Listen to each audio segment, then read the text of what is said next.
जय हिंद। देखिए, जो भारत का भूगोल है उसमें हमने जो है पिछली वीडियो में बात करी थी गंगा, सिंधु और ब्रह्मपुत्र नदियों के बारे में। और इस वीडियो में हम आज बात करेंगे प्रायद्वीपीय अफवाह तंत्र के बारे में। प्रायद्वीपीय भारत की नदियों के बारे में आज हम बात करेंगे, जिसमें देखेंगे हम गोदावरी, महानदी, कृष्णा, कावेरी, नर्मदा, इन नदियों के बारे में आज हम जानेंगे और इनके अफवाह तंत्र को समझेंगे। इनकी प्रमुख सहायक नदियों के बारे में जानेंगे और इनकी देखेंगे क्या क्या जो है विशेषताएं हैं। तो चलिए शुरुआत करते हैं प्रायद्वीपीय अपवाह तंत्र से। सबसे पहले यहाँ पर इनकी जो है कुछ विशेषताएं समझ लेते हैं प्रायद्वीपीय अपवाह तंत्र की। ये हिमालय अपवाह तंत्र से जो है ये प्राचीन है, क्योंकि जब भारत का निर्माण हो रहा था तभी जो है प्रायद्वीपीय भाग का जो है कुछ निर्माण हो चुका था पहले ही। पश्चिमी घाट अरब सागर में गिरने वाली छोटी नदियों तथा बंगाल की खाड़ी में गिरने वाली नदियों के मध्य जो है जल विभाजक का कार्य करता है। ये पश्चिमी घाट जो है ये जल विभाजक का काम करता है। प्रायद्वीप के उत्तरी भाग से निकलने वाली जैसे चंबल, काली सिंध, केन व सोन नदियाँ जो है गंगा नदी का ये तंत्र हो जाती है। प्रायद्वीप के प्रमुख नदी तंत्र जैसे कि महानदी, गोदावरी, कृष्णा व कावेरी है। ये जो है ये प्रायद्वीपीय भाग की जो है महत्वपूर्ण नदियाँ हो जाती है, जिसमें कि जो गोदावरी है ये सबसे अधिक महत्वपूर्ण है, क्योंकि गोदावरी को जो है दक्षिण की गंगा भी कहते हैं। और गोदावरी नदी का जो है ये प्रायद्वीपीय भारत में सबसे बड़ा अफवाह तंत्र है, ये सबसे बड़ी नदी मानी जाती है। और भारत में जो है गोदावरी ये दूसरी सबसे बड़ी नदी मानी जाती है गंगा नदी के बाद। अब यहाँ पर जैसे प्रायद्वीपीय नदियों की जो है कुछ विशेषताओं को देख लेते हैं यहाँ पर। जैसे ये जो है ये एक सुनिश्चित मार्ग पर चलती है। उसके अलावा ये जो है ये विसर्प नहीं बनाती है। विसर्प का मतलब होता है ये जो है टेढ़ी मेढ़ी बहुत कम चलती है, एक निश्चित मार्ग पर चलती है अपने।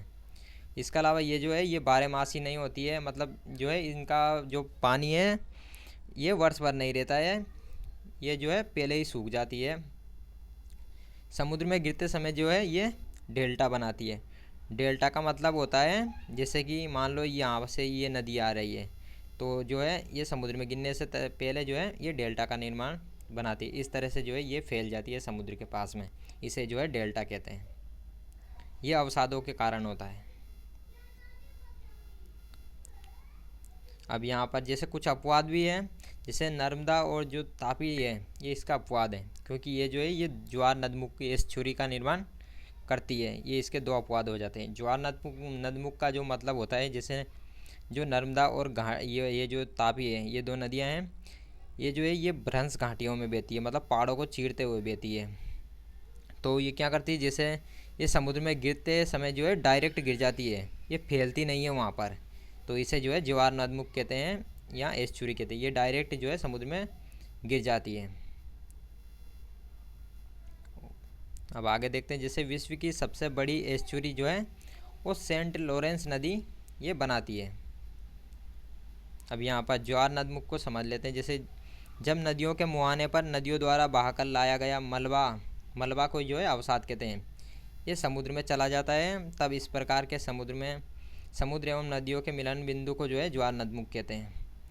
इसका सीधा सा मतलब है जैसे कि ये कोई नदी आ रही है, मान लो जो नर्मदा और ये तापी नदियाँ हैं, तो इनमें क्या होता है कि इनमें अवसाद नहीं होता है भ्रंश घाटियों में बहने के कारण, तो ये जो है ये सीधे समुद्र में जो है अपना जल विसर्जित कर देती है। इसे कहते हैं ज्वार नदमुख या एस्चुरी।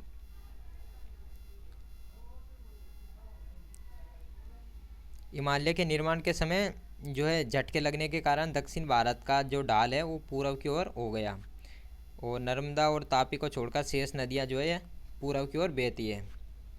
प्रायद्वीप भारत के उत्तरी भाग का ढाल जो है ये उत्तर की ओर है, अतः विंध्याचल पर्वत से निकलने वाली जो ज़्यादातर नदियाँ हैं ये उत्तर की ओर ही बहती है और यमुना या गंगा में ये मिल जाती है। इनमें जैसे चंबल है, सिंध है, जो काली सिंध है, बेतवा, केन और सोन, ये जो है ये प्रमुख नदियाँ हो जाती हैं।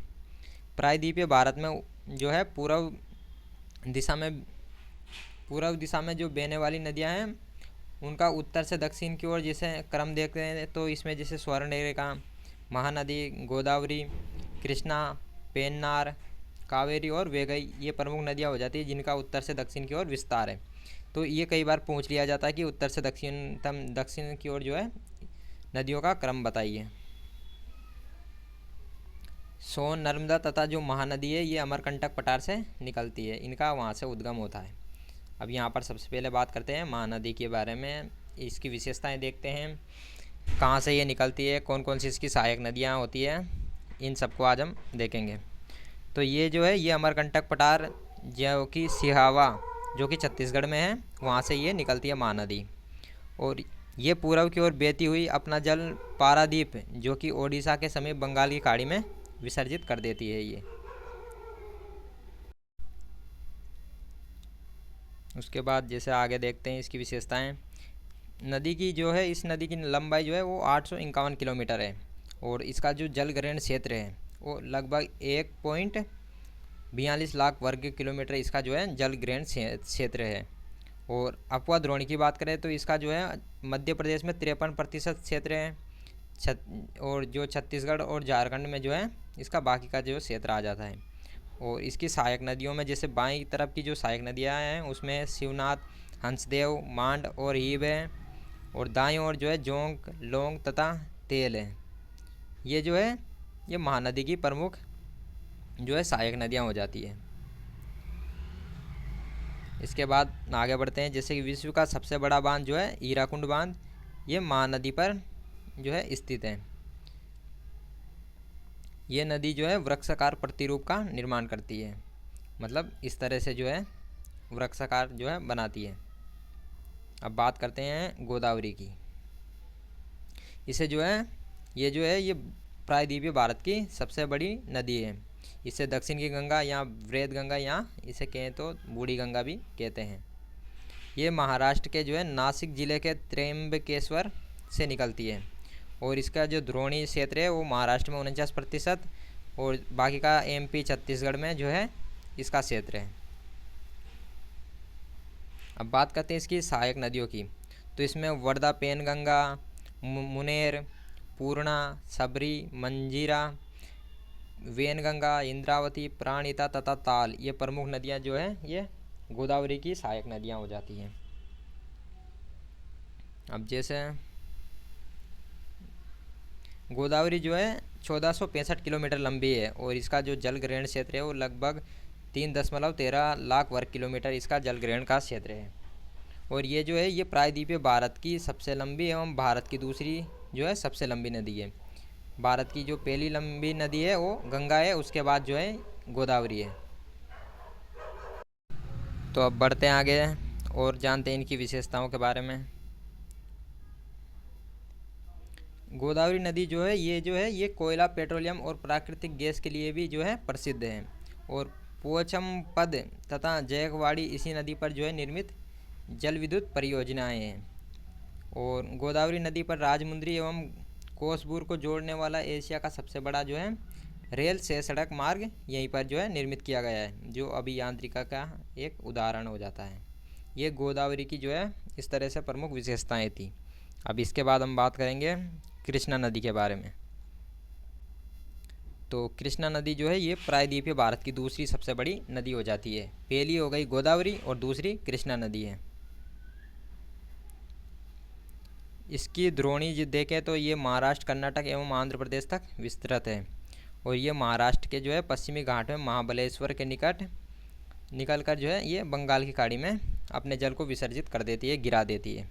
इसकी लंबाई जो है लगभग 1400 किलोमीटर है, और अपवा क्षेत्र की बात करें तो इसका जो है 2.59 लाख वर्ग किलोमीटर है, जिसमें कि महाराष्ट्र में 27%, कर्नाटक में 44% और तेलंगाना एवं आंध्र प्रदेश में जो है 29% क्षेत्र आता है। अब जैसे इसकी सहायक नदियाँ देखें तो इसमें कोयना, तुंगभद्रा, भीमा, मूसी, डिंडी, घाटप्रभा, मालप्रभा तथा पंचगंगा व दूधगंगा इसकी प्रमुख नदियाँ हो जाती हैं। और जो इस नदी पर जो है श्रीशैलम, नागार्जुन ये आंध्र प्रदेश एवं अलमाटी बांध जो कि कर्नाटक में स्थित निर्मित किए गए हैं। कृष्णा नदी जल विवाद जैसे कि ये कई बार पूछा गया है, जैसे कि आंध्र प्रदेश, कर्नाटक एवं महाराष्ट्र इन तीनों के मध्य जो है कृष्णा नदी जल विवाद के मध्य जो है ये विवाद होता रहता है, और ये जो है ये 1957 से चला आ रहा है। तो ये जो है कृष्णा नदी की विशेषताएं हो जाती है। इसके बाद हम बात करते हैं कावेरी नदी की। तो कावेरी नदी जो है कर्नाटक के कोडगु ज़िले में ब्रह्मगिरी पहाड़ियों से निकलती है, और इसकी लंबाई जो है 800 किलोमीटर है, और ये जो है ये लगभग 81,155 वर्ग किलोमीटर जो है क्षेत्र को अपवाहित करती है। उसके बाद बढ़ते हैं आगे। पहाड़ियों से नीचे उतरने के बाद जो है ये कावेरी नदी दक्कन पठार में प्रवेश करती है, और यहीं पर जो है ये शिव समुद्रम एवं श्रीरंगपट्टनम जो है इन द्वीपों का निर्माण करती है। और इसकी द्रोणी जैसे तमिलनाडु में लगभग जो है 56%, कर्नाटक में 41%, और जो शेष भाग है वो केरल में विस्तृत हैं। और इसकी महत्वपूर्ण जो सहायक नदियों जैसे कि काबिनी, भवानी और अमरावती, ये इसकी सहायक नदियाँ हो जाती हैं। और भारत में दूसरा सबसे बड़ा जलप्रपात जो है वो कावेरी नदी पर बनता है, और जिसे जो है शिव समुद्रम जलप्रपात कहते हैं। और जो भारत का जैसे जो पहला सबसे बड़ा जलप्रपात है, जिसे सबसे ऊंचा हो जाता है कुंचिकल जलप्रपात, ये हो जाता है, जो कि वेगई नदी पर स्थित है। अब आगे देखते हैं। जैसे इस प्रपात द्वारा उत्पादित विद्युत जो है ये मैसूर, बेंगलुरु व कोलार के जो स्वर्ण क्षेत्र है वहाँ पर ये प्रदान की जाती है। अब आ जाते हैं नर्मदा नदी के बारे में और इसकी विशेषताओं को जान लेते हैं। तो नर्मदा नदी जो है ये छत्तीसगढ़ में स्थित मैकाल पर्वत के समीप जो है अमरकंटक पर्वत से ये निकलती है, और दक्षिण में सतपुड़ा और उत्तर में जो है विंध्याचल जो श्रेणियाँ हैं उनके मध्य भ्रंश घाटी में बहती हुई ये जो जबलपुर के निकट जो है धुआंधार जलप्रपात बनाती है। तो पूछ लिया जाता है कि धुआंधार जलप्रपात किस नदी पर है, तो ये जो है ये नर्मदा नदी पर है। इसके बाद बात करते हैं, नर्मदा नदी जो है अपने मुहाने पर डेल्टा नहीं बनाती है, क्योंकि ये भ्रंश घाटी में बहती है, और भ्रंश घाटी में बहने के कारण इनमें जो है अवसाद नहीं होता है।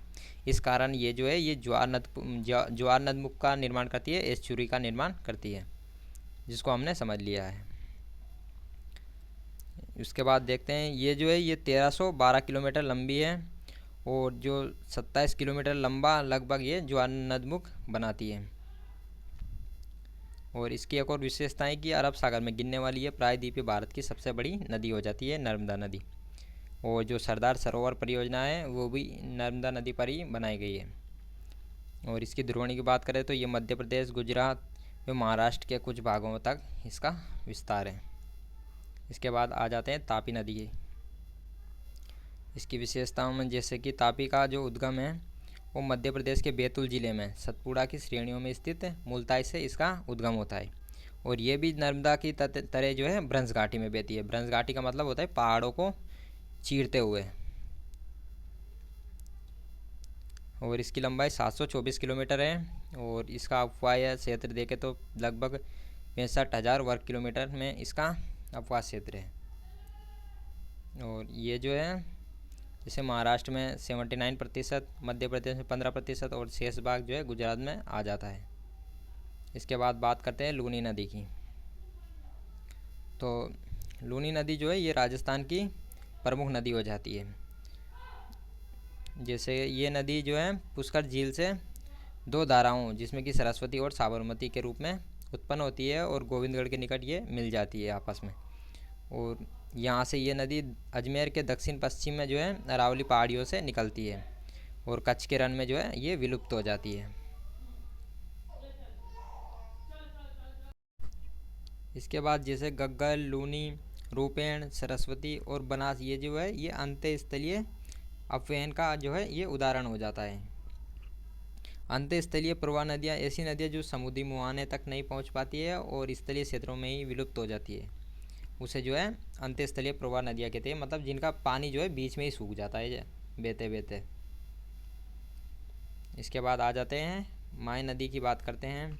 तो माय नदी का जो उद्गम है ये मध्य प्रदेश के धार जिले के समीप जो है विंध्याचल श्रेणियों से होता है। इसका अगर अन्य नाम देखें, उपनाम देखें, तो इसमें इसे जो है आदिवासियों की गंगा, कांटल की गंगा, वागड़ की गंगा और दक्षिण राजस्थान की स्वर्ण रेखा जो है इस नदी को कहते हैं, माय नदी को कहते हैं। और माय नदी जो है कर्क रेखा को 2 बार काटती है। यहाँ पर कर्क रेखा आ जाएगा, तो कर्क रेखा को ये जो है ये 2 बार काटती है। ये माय नदी की प्रमुख विशेषता हो जाती है। और मध्य प्रदेश और जो है ये गुजरात में इसका जो है क्षेत्र हो जाता है। तो ये जो है ये प्रायद्वीपीय नदियों की प्रमुख विशेषताएं थी। और ये जो PDF है आप इसे टेलीग्राम से डाउनलोड कर लेना, उसकी लिंक आपको नीचे डिस्क्रिप्शन में मिल जाएगी। तो मिलते हैं अब अगली वीडियो में।